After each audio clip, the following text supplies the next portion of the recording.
y a une quinzaine d'années de ça, j'avais participé à une sorte de recherche sur l'impact de la sexualité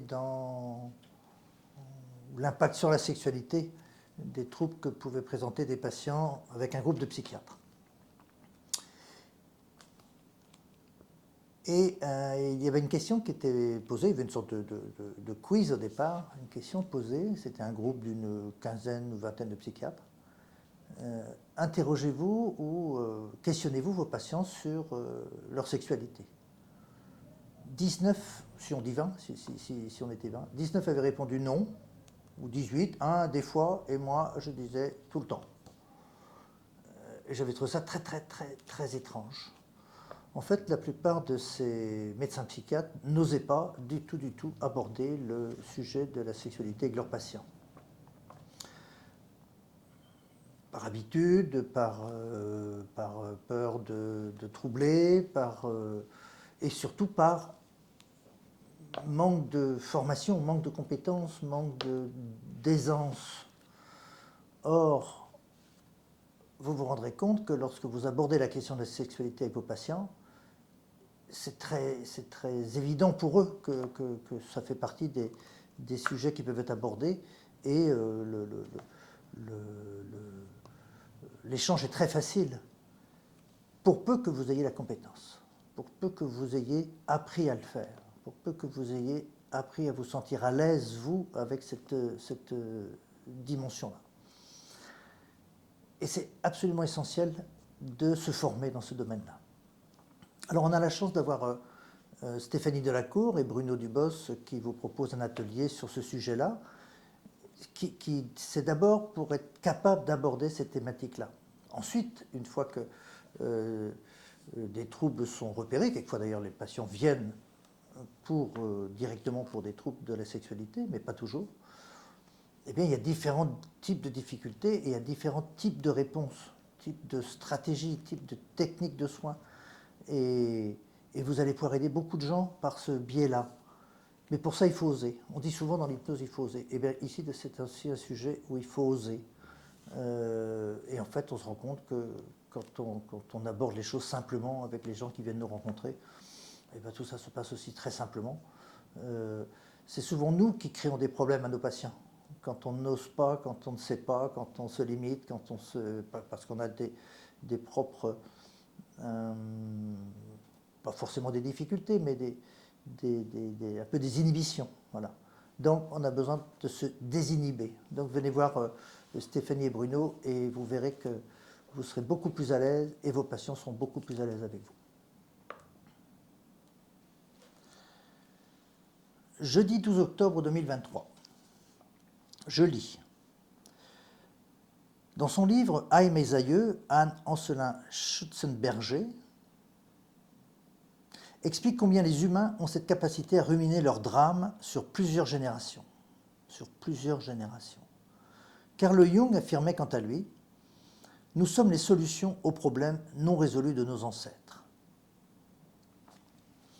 On sait bien qu'un être vivant descend d'un couple, qui descend d'un couple, qui descend d'un couple, et qui descend d'un couple, et qui descend d'un couple, et que nous sommes, sauf si nous avons des enfants, le dernier maillon de cette chaîne que l'on dit transgénérationnelle. On perçoit bien, on ressent bien, parce qu'on va demander à notre patient, cet homme, cette femme, et vos parents, c'est comment? Ben, mon père, ah bah oui, mais déjà son père ou sa mère, ah oui, puis déjà... on entend dire que l'arrière-grand-mère, enfin bref, il y a des choses qui se transmettent de génération en génération. C'est pas toujours facile d'ailleurs de savoir exactement comment elles se transmettent, mais n'empêche que. C'est pour ça que c'est important de penser, d'imaginer que chacune des personnes qui rentrent dans notre espace de soins, quel qu'il soit d'ailleurs, hein, que ce soit dans un cabinet de thérapie, de kinésithérapie, ou pour un soin chirurgical, porte en lui des choses qui sont transmises de génération en génération. Donc déjà, garder ça clairement à l'idée. Et on a la chance avec Frédéric Tonson de pouvoir vous proposer ce tout nouvel atelier qui résonne un peu avec celui que Sophie Cohen nous a déjà présenté aussi sur les héritages familiaux, mais qui le complète pour rentrer dans cet univers-là, dans cet univers transgénérationnel de repérage, d'évaluation et surtout pour se délester de fardeaux qui sont transmis, des fardeaux de pathologies, d'accidents, de drames, de culpabilité, de suicides, de morts bizarres, des tas de trucs comme ça. Et Frédéric, elle a la capacité à vous proposer cet atelier dans lequel elle va déjà vous aider, vous, à vous libérer d'un certain nombre de ces fardeaux. Et c'est toujours un peu le même scénario. Plus on est à l'aise avec un certain nombre de dimensions propres à chaque être humain, et plus on est à même d'aider les gens qui peuvent avoir ce même genre de difficultés. Donc, venez vous débarrasser d'un certain nombre de fardeaux, vous alléger, vous assouplir et apprendre à vous occuper de ces patients dont les chaînes transgénérationnelles sont douloureuses. Un jour, je reçois une grande adolescente, une jeune femme, elle a 17-18 ans, elle est dans un processus de dépression, elle est toute repliée comme ça sur elle-même, elle est toute fragile. Et puis elle est aussi très très en colère. Elle me dit en particulier, je suis très en colère contre ma sœur cadette, ma petite sœur. Bon, d'accord, qu'est-ce qui se passe avec votre petite sœur? Depuis qu'on est gamine, c'est difficile et tout ça. Et là, depuis qu'elle travaille, eh ben, c'est pire encore. Dans ma tête, je calcule, je me dis, attends, si elle a 16-17 ans, sa sœur a à peu près 15 ans, et elle travaille. Je me dis, il y a un truc qui ne va pas là. Je dis, mais votre sœur travaille? Elle fait quoi? Elle travaille dans une entreprise, je ne sais pas quoi, moi, peut-être à la communication. Je dis, mais elle a quel âge votre sœur? Ma sœur, elle a 24 peut-être maintenant. Je dis, vous avez quel âge? 28, pourquoi? Je lui donnais 16, 17, allez, un petit 18 Et j'ai toujours gardé en mémoire ce moment-là, qui a duré 2-3 minutes, comme ça, où j'étais très confus après. Et c'est Bruno Dubos qui a véritablement, comment je dirais ça moi, synthétisé, analysé, observé, décrit et travaillé vraiment très très fort sur ces notions d'âge clandestin. D'âge clandestin, c'est-à-dire des gens qui ont un âge civil quel qu'il soit, mais qui en fait fonctionnent comme quelqu'un qui a 5 ans, enfin 5 ans, 10 ans, 15 ans, 20 ans de moins. Alors ça se voit, ça se repère, mais là encore en observant. Ça se repère dans le physique, dans la démarche, dans les vêtements, dans la manière de parler, dans les centres d'intérêt. Alors ce n'est pas forcément un problème majeur d'ailleurs, puisque beaucoup d'entre nous, on fonctionne tous avec différents types d'âge clandestin. On peut fonctionner comme un vieux, comme un jeune, ou comme un enfant. Ça fait partie de la complexité de chaque être vivant. Donc ça roule. Et donc ces différents âges clandestins, comme dit Bruno, sont des ressources. Mais parfois, l'un ou l'autre de ces âges clandestins devient envahissant, devient comme s'il était là tout le temps. Et donc cette personne-là ne peut plus grandir, ne peut plus maturer, ne peut plus franchir les différentes étapes du cycle de vie. Et là, ça peut devenir sacrément compliqué. Sacrément compliqué. Voilà, donc des gens vont vivre des tas de choses, des dépressions, des phobies, des troubles obsessionnels, je sais pas quoi, enfin bref, tous les symptômes qu'on peut envisager. Alors repérer ça, et puis permettre et aider ces gens-là à redémarrer leur processus de cycle de vie. Et en fait, ça se fait très bien. Et une fois que c'est démarré, les gens rattrapent assez rapidement un âge qui est plus compatible avec leur âge social, leur âge de naissance. Donc voilà, Bruno va vous accompagner dans cette capacité d'observation et d'accompagnement. Et c'est très joli à faire, ça, d'aider des gens à se remettre en route sur le chemin de la vie. AQVT, amélioration de la qualité de vie au travail. On a décidé de vous proposer 2 ateliers sur cette thématique-là qui vont se suivre. L'un, c'est 17 et 18 octobre avec Jérémy Cunat, et le second, c'est 19 et 20 octobre, et je vais en parler tout à l'heure. C'est devenu une thématique extrêmement importante dans le champ de la santé.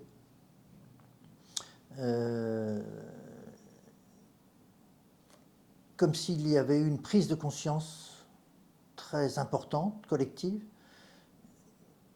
du fait que beaucoup de gens qui travaillent, quel que soit le type de travail, dans les entreprises, dans les organisations, eh bien, souffrent de leur rapport au travail, de la manière dont ils s'engagent dans leur métier, soit parce que leurs attentes ou leur manière de s'engager dans le travail n'est pas adaptée, soit parce que le système dans lequel ils travaillent est soit un peu dysfonctionnel, soit génère de la déstabilisation, des choses comme ça. Alors est née cette notion d'amélioration de la qualité de vie au travail. Évidemment, ce thème est extrêmement important chez les soignants, chez vous, chez moi. Alors Jérémy Cunat est psychologue, donc il enseigne depuis longtemps chez nous, mais il a aussi, à une partie de sa vie, été psychologue du travail. Il a fait partie d'un réseau comment on appelle ça, de prévention du suicide chez les chefs d'entreprise. Vous entendez, la prévention du suicide chez les chefs d'entreprise dans des situations extrêmement précaires, extrêmement difficiles. Il a accompagné des salariés dans des circonstances de licenciement collectif, donc des moments très très difficiles. Et donc il a appris, utiliser des outils extrêmement performants pour repérer, évaluer, comprendre les différentes manières de souffrir et d'être en difficulté par rapport à son travail, et surtout, depuis qu'il a intégré ses compétences en hypnose et en auto-hypnose, il est beaucoup plus maintenant sur le versant comment soigner, comment aider ces gens-là à évoluer, comment les aider à se repositionner, comment les aider à se protéger, à prendre de la distance, à distinguer bien travail, vie personnelle. Et ben ça vous concerne chacun d'entre vous aussi, évidemment. Et ça concerne beaucoup, beaucoup de nos patients.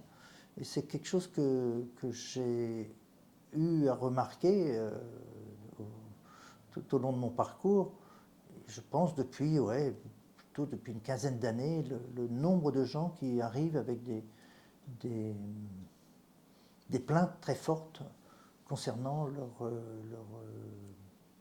leur vie professionnelle. Peut-être que c'était déjà comme ça un peu avant. En tout cas, il y a cette prise de conscience que c'est important de savoir aider ces gens-là et de disposer de compétences, de méthodes, d'outils spécifiques. Dans le précédent atelier, dispensé par Jérémy Cunat, psychologue, concernant l'amélioration de la qualité de vie au travail, je vous disais que ça concernait aussi tout particulièrement les professionnels de santé. Et ici, ce sont 2 anesthésistes, 2 Nicolas Guillou et Nicolas Fusco, qui ont aussi pris terriblement conscience de ouais, de cette difficulté chez leurs collègues et aussi dans les établissements de santé parce qu'ils font beaucoup d'enseignement. Et ont décidé de mettre sur pied cet atelier qu'ils ont appelé « Prendre soin des soignants ». C'est un atelier qu'on a donné déjà il y a 2 ans, qui a eu beaucoup de succès. Je veux dire que les gens qui ont participé ont été très très contents de cet atelier-là. Il est très complémentaire de celui de Jérémy. D'abord parce qu'il est exclusivement centré sur le travail de soignant, mais aussi parce qu'ils vont aider chacun d'entre vous à développer des petites manières d'aller mieux sur le plan équilibre professionnel et familial, alimentation, sommeil, garder des centres d'intérêt différents. Mais le dire, c'est bien, et comment aider les gens à le faire, eh bien, on est dans des formations qui sont centrées sur l'hypnose. Ben, l'hypnose et l'auto-hypnose vont beaucoup aider à retrouver une aisance professionnelle, du plaisir au travail, de la valeur, je ne parle même pas, ou si j'en parle, de se protéger de cette saloperie de burn-out là. Et puis avec beaucoup, alors avec les deux Nicolas, dans une ambiance de très bonne humeur, pour rester des soignants souples dans un univers complexe. Est-ce que l'accompagnement par hypnose des maladies neurologiques chroniques peut vous intéresser? Thématique qui d'emblée paraît assez limitée.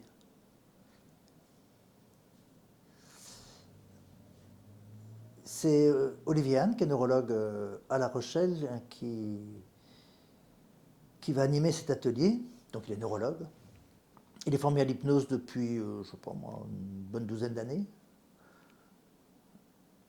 Et depuis qu'il s'est formé à l'hypnose, eh bien, ça a modifié complètement sa manière d'aider les patients qu'il reçoit.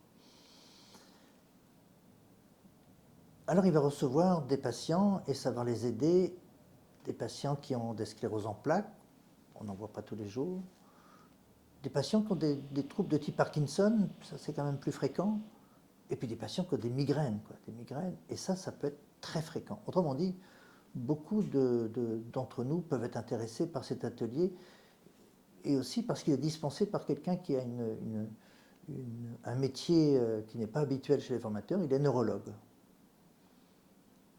Évidemment, c'est un neurologue qui a des compétences qui dépassent très largement son métier de neurologue. Et d'ailleurs, vous lirez dans le livret, dans sa description, ces phrases-là. L'une de Jung, Carl Gustav Jung, « Nous ne sommes pas là pour guérir de nos maladies, mais nos maladies sont là pour nous guérir. » Bon, c'est pas toujours facile à entendre, et pourtant, vous connaissez tous la fonction du symptôme, dans un équilibre de vie, dans un équilibre systémique. Donc en quoi une migraine vient guérir quelqu'un?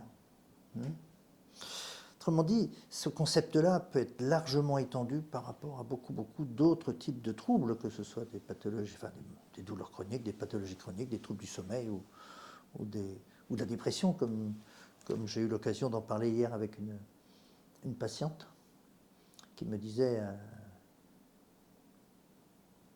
qu'est-ce que la dépression, elle était venue me voir il y a une douzaine d'années, qu'est-ce que la dépression que j'avais fait à cette époque-là m'a permis de changer dans ma vie. Comme quoi ça a été une aide. Donc toujours est-il, à partir de ces pathologies chroniques, plutôt dans le domaine neurologique, eh bien,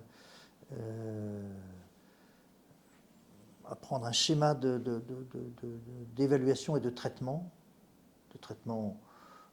beaucoup basé sur l'hypnose évidemment, eh bien, ça vous permettra d'avoir une ouverture et une capacité à aider beaucoup de patients qui ont, comme disait Jung, des maladies qui viennent soigner vos patients. Parmi les regrets de mon exercice professionnel, il y en a un que je ressens moins fort aujourd'hui, mais qui est quand même toujours un peu là.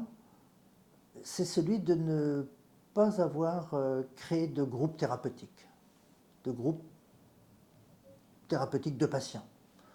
Je l'ai eu dans l'idée, je l'ai pensé, je l'ai imaginé, je ne l'ai jamais fait. Et je sais bien pourquoi je l'ai jamais fait. Eh ben, c'est parce que je ne savais pas faire. Donc ça, c'était quand même il y a longtemps. Je ne savais pas faire, je, je n'ai pas su comment créer ça. Donc c'est un regret parce que aujourd'hui, il y a de plus en plus de gens qui font des groupes d'ateliers thérapeutiques avec hypnose, dont Sophie Cohen, qui anime des ateliers pour des patients douloureux chroniques. Et c'est vraiment très intéressant. C'est très intéressant ces ateliers. Aujourd'hui, je le sais, parce qu'aujourd'hui, j'ai appris des choses depuis. Parce qu'il y a la dynamique du groupe. La dynamique du groupe, c'est très porteur. Vous savez que beaucoup de patients, c'est difficile pour eux de s'engager dans un processus de changement, de s'engager dans un processus dans lequel on leur donne des exercices ou des choses à faire, tandis que là, il y a une émulation par le groupe, et aussi par les échanges voilà, in vivo à chaque fois que le groupe se réunit, pendant un nombre d'ailleurs assez limité de séances. Et puis, donc il y a cette capacité à animer le groupe, mais qui doit aussi se coupler avec une capacité à aider chacun individuellement à progresser dans le groupe. Et ça, c'est vraiment super, quoi. C'est vraiment super, savoir que le groupe est porteur et que chacun aussi doit être accompagné individuellement, de manière à ce que le couplage entre le groupe et chacun des participants ça crée une sorte de boucle positive, et puis le couplage avec le thérapeute crée une autre boucle positive. Et en fait, c'est très performant, mais il faut savoir faire. Voilà, il faut savoir faire, il faut apprendre. Voilà. Il y a des gens qui ont appris, qui ont développé, qui ont expérimenté, qui transmettent. Et Sophie, voilà,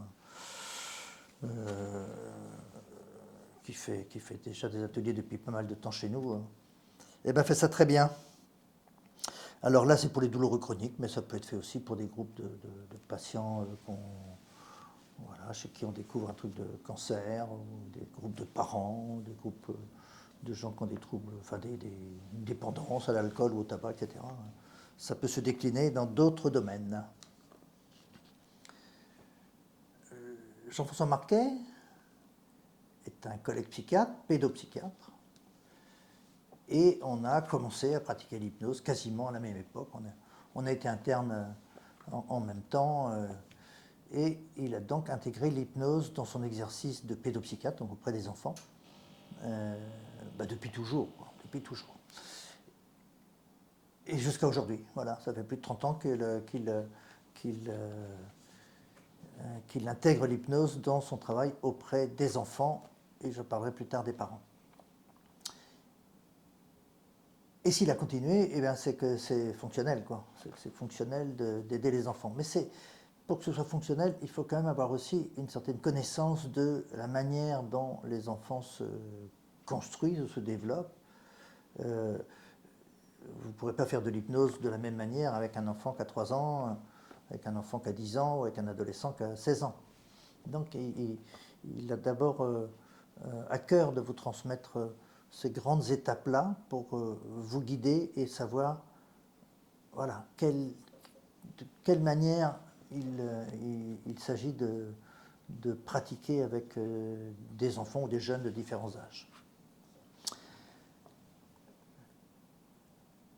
Et puis, l'hypnose, et une partie de l'hypnose que Jean-François utilise beaucoup, ce sont les métaphores, en particulier les contes métaphoriques. Et une partie d'atelier va consister à apprendre ou à se perfectionner ou à devenir plus à l'aise dans la construction, l'utilisation, la transmission de contes métaphoriques. Et c'est quelque chose qui me touche beaucoup, c'est parce que quand j'utilise des contes métaphoriques avec des patients, je suis toujours étonné de la manière dont ça les aide. C'est vraiment étonnant. D'une certaine manière, vous racontez une histoire qui est un peu, ou un peu étrange, ou un peu surprenante, ou cocasse, tout ça dans un climat hypnotique en transe, et ça génère des changements, quoi. Et c'est encore plus puissant chez les enfants. Vous savez que les enfants, ils absorbent encore plus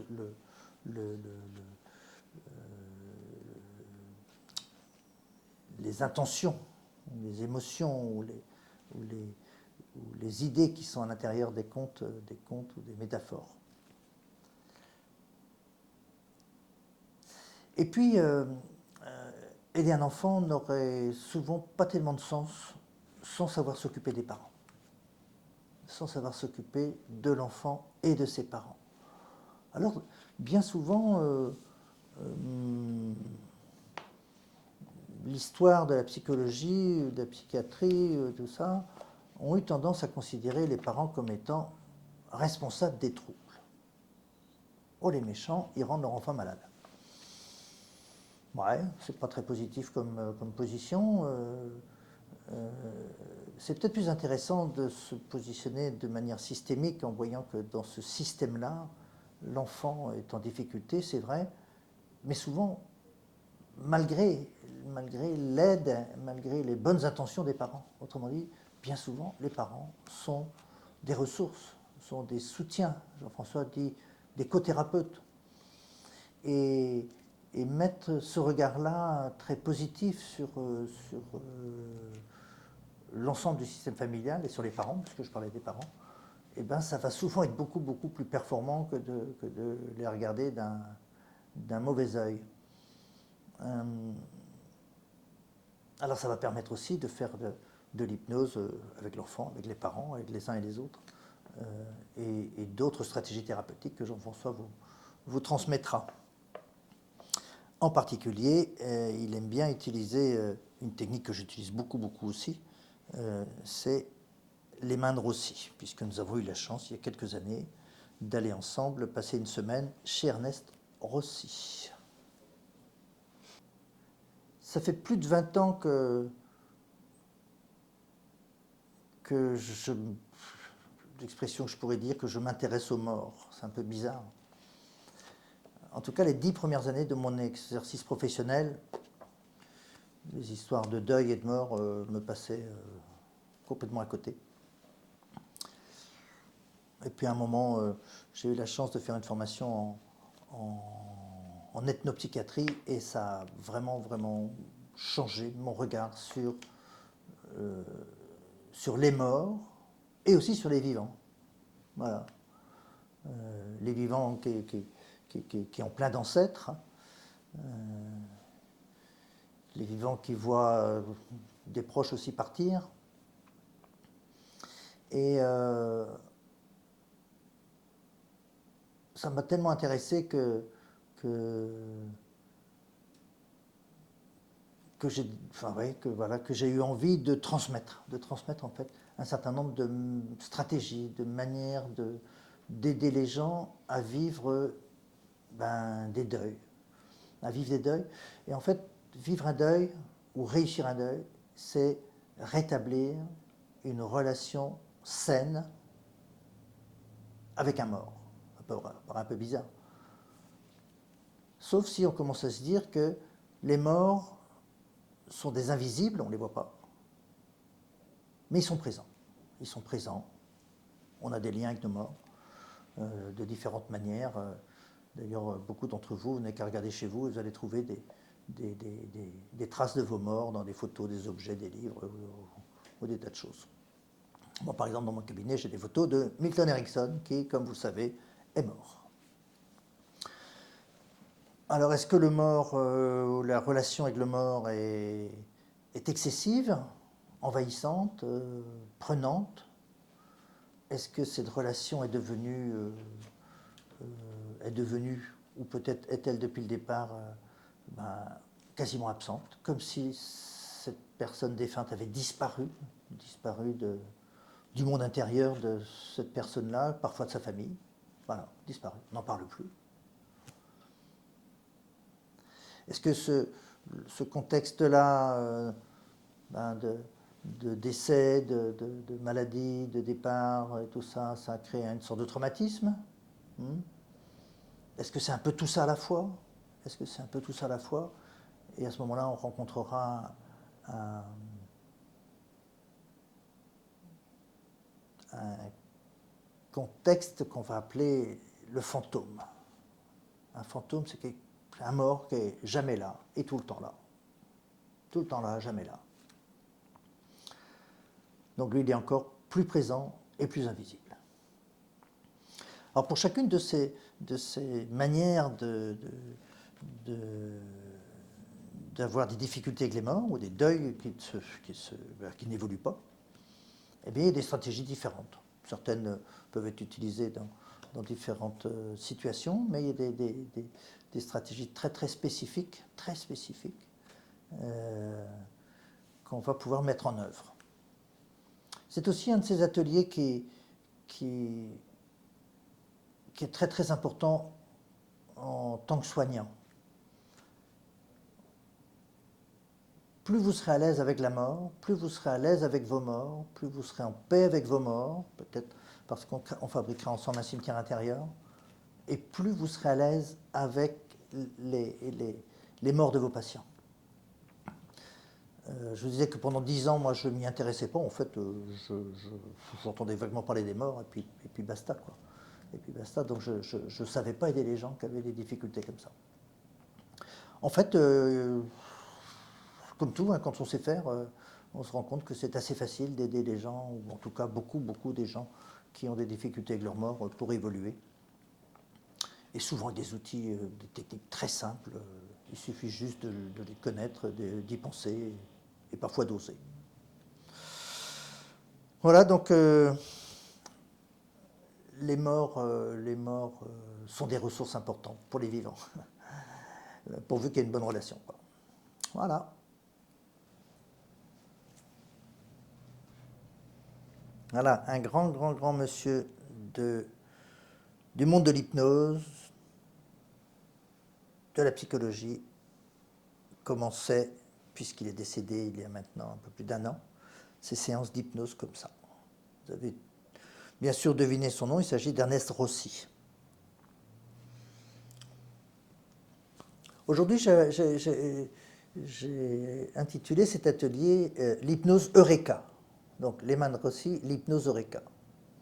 Pourquoi Eureka? Eh bien parce que cette technique-là, on explorera différentes manières de la faire. Hein. Il y a plusieurs façons de faire qui ont un tronc commun, mais qui ont des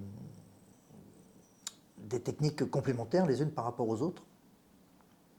Et bien cette technique-là, elle a une espèce d'effet Eureka. D'ailleurs, un des grands schémas que je vous présenterai, sur lequel on s'appuiera, c'est le principe d'être dans une situation où on se creuse la tête. Par exemple, ici, à Émergence, on fait régulièrement des mots fléchés. Puisque ça a à voir, eh ben, si tu as très envie de trouver la réponse, tu vas te focaliser dessus, tu tournes en rond, ça tourne dans ta tête, mais ça tourne dans ta tête de manière, on va dire, consciente, mais aussi de manière virtuelle. Il y a toutes tes dimensions de conscience qui vont être activées. La réalité, l'imaginaire, jusqu'à ce que, paf, la solution émerge. Mais pour que la solution émerge, souvent, il faut passer à travers, alors dans les cas extrêmes, ce que Rossi appelait la nuit noire de l'ombre. Donc il y a un moment où ça peut être assez pénible, assez difficile, on lâcherait bien le truc, quoi. Ben non, on lâche pas, jusqu'à ce que. Voilà, ça c'est un peu la base générale de l'atelier. Il y a une autre dimension de cet atelier que parfois je nomme autrement, selon mon humeur. Quelquefois, j'appelle ça une main pour les ondes, une main pour les corpuscules. Parce que ce travail de Rossi, là, il est très connecté à l'univers quantique, à la physique quantique ou aux connaissances quantiques. Les connaissances quantiques, c'est qu'il y a dans l'univers, dans le monde, partout, une dimension réelle, visible, corpusculaire, comme ça, là. Et puis une dimension virtuelle, invisible, on pourrait peut-être dire inconsciente, et qui est ondulatoire. Et en fait, ce travail de Rossi, ça consiste aussi à activer ces deux dimensions-là. Parce que une réalité complète, un, un phénomène ou un processus complet, c'est un processus qui est à la fois réel et à la fois virtuel. Or, souvent, les choses sont dissociées chez nos patients. C'est une manière de le dire. Donc voilà, on va se promener dans l'univers de Rossi, et l'univers de Rossi, c'est aussi l'univers quantique. Il n'y a pas beaucoup de gens qui le savent, ça. qu'à la base de ces techniques de travail, il y a ces expériences et ces connaissances du monde quantique. Et alors là, il y a des trucs qui sont assez passionnants. Voilà. Parmi les terrains que Bruno Dubos, médecin psychiatre, explore et a exploré depuis qu'il a commencé à rentrer dans le monde de l'hypnose, eh bien, il y en a de nombreux. Les troubles alimentaires, les âges clandestins, les stratégies thérapeutiques. Et puis il y en a un qui a émergé aussi progressivement. En fait, c'est une dimension de l'hypnose qui avait été très largement oubliée depuis, peut-être bien depuis le début du XXe siècle, en tout cas. Quand nous, on a appris à faire de l'hypnose il y a quelques années, ou il y a un certain nombre d'années, c'est l'implication du corps, dans l'hypnose bien sûr, mais d'abord l'implication du corps dans l'équilibre général d'une personne. C'est-à-dire que des gens qui ont une difficulté, quelle qu'elle soit, ils vont l'exprimer de manière verbalement, ils vont l'exprimer par des émotions, ils vont l'exprimer par des relations. Et tout ça, ce sont des leviers, des manières de les aider, mais quelquefois, c'est pas si simple que ça. Et alors, il y a cette dimension corporelle. C'est-à-dire que le patient qui rentre dans un lieu de soins, quel qu'il soit, là aussi, hein, ça c'est pas du tout spécifique au monde de la psychothérapie, c'est aussi valable chez un généraliste ou chez un anesthésiste ou une sage-femme, son corps aussi porte ou contient ces difficultés, les transmet, les communique, et aussi les retient, les difficultés.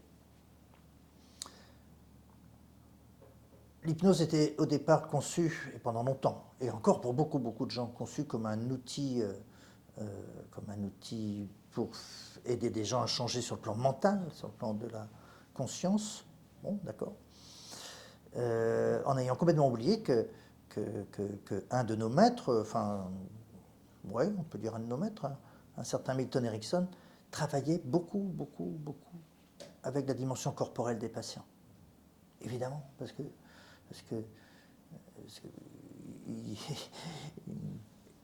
tous nos patients ont un corps, et le corps est très impliqué, peut-être par le biais d'une conscience corporelle, d'ailleurs, par une dimension de la conscience, dans les troubles, mais aussi, bien sûr, dans les capacités de changement, dans les capacités d'évolution, dans les ressources, dans l'évolution. C'est-à-dire, pour pratiquement tous les types de troubles, Bruno cadrera ça très bien, eh ben on peut soigner des gens par le biais corporel. On peut le faire autrement, mais on peut aussi soigner des gens par le biais corporel.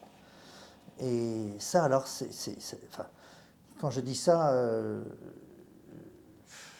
c'est presque une invention, c'est presque une nouveauté. En fait,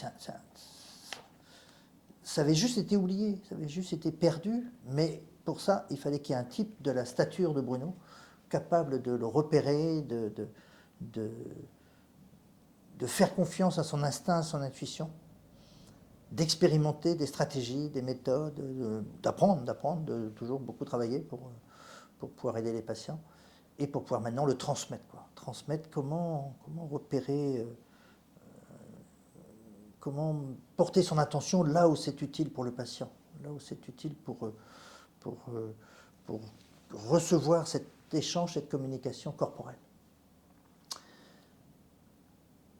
Alors ça apporte une dimension nouvelle et extrêmement puissante quoi, dans tous les lieux de soins, quels qu'ils soient. Là, je me répète, c'est valable pour tout soignant. Voilà, tout soignant, d'apprendre à travailler avec le corps, d'apprendre à utiliser l'hypnose avec des stratégies quelquefois assez nouvelles ou assez différentes. Et en tout cas, très efficace. Merci Bruno.